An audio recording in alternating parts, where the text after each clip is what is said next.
IAS institute నిర్వహిస్తున్న all India scholarship exam pass అవ్వండి. 2 years ఫీజులో 50% మాత్రమే పే చేయండి. శ్రీకాకుళం ఆర్మీ కాలింగ్ సంస్థపై చర్యలు షురూ అయ్యాయి. శిక్షణ పేరుతో నిరుద్యోగులను మోసంచడంతో పాటు వారిని చిత్రహింసలకు గురి చేసిన సంస్థ నిర్వాహకుడు బసవ వెంకటరమణ్ను పోలీసులు అరెస్టు చేశారు.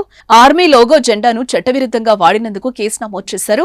2 రోజుల క్రితం బసవరమణ అరాచకాలకు సంబంధించిన ఓ వీడియో బయటకొచ్చింది.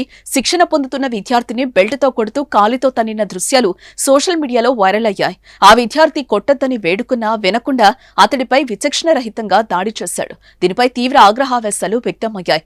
మంత్రి నారా లోకేష్ దృష్టికి కూడా వీడియో చేరడంతో శ్రీకాకుళం పోలీసులను చర్యలు తీసుకోవాలని ఆదేశించారు. దీంతో ఆర్మీ కాలింగ్ సంస్థ అరాచకాలపై పోలీసులు దృష్టి సారించగా బసవరమణ ఆకృత్యాలు ఒక్కొక్కటి బయటపడుతున్నాయి. ఆర్మీలో, నేవీలో, ఎయిర్ ఫోర్స్ లో ఉద్యోగాలు ఇప్పిస్తామంటూ విద్యార్థుల దగ్గర 5 నుంచి 10 లక్షల వరకు వసూలు చేసినట్లుగా తెలుస్తోంది. తిరిగి డబ్బులు అడిగినా వారిని ఇలా కొట్టి బెదిరిస్తాడని కూడా ఆరోపణలున్నాయి. శిక్షణ పేరుతో చిత్రహింసలకు గురి చేస్తాడని సమాచారం.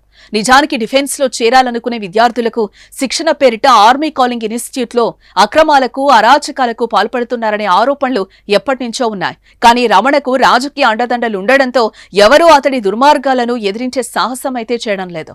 కానీ తాజా వీడియోతో అతడి బండారం మొత్తం బయటపడింది. అటు ఆర్మీ కాలింగ్ సెంటర్ కు ఇంటర్మీడియట్ కాలేజ్ అనుమతులు కూడా లేవని శ్రీకాకుళం జిల్లా విద్యాశాఖ అధికారులు తేల్చారు. లేడీస్ హాస్టల్ రూముల్లో సీసీ కెమెరాలు పెట్టారనే ఆరోపణతో పోలీసులు దర్యాప్తు మొదలెట్టారు.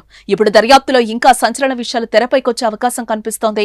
రిటైర్డ్ ఆర్మీ ఆఫీసర్ గా చెప్పుకుంటాడని, కానీ అసలు అతడు ఆర్మీ ఆఫీసర్ కాదని, డబ్బులు కట్టి అక్రమంగా ఉద్యోగం సంపాదించినట్టుగా సమాచారం.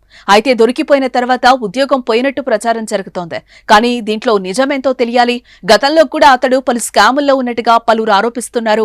జిల్లాలో పెద్ద మనిషిగా చెలామణి అవుతున్న రమణ చీకటి హాస్యాలు ఒక్కొక్కటి బయటకు రావడం హాట్ టాపిక్ గా మారింది. ఆర్మీ కాలింగ్ సంస్థ బాధితులు ఎవరైనా ఉంటే తమను సంప్రదించాలని పోలీసులు ప్రకటించడంతో రమణ ఆగడాలు మరిన్ని బయటపడే అవకాశం ఉంది.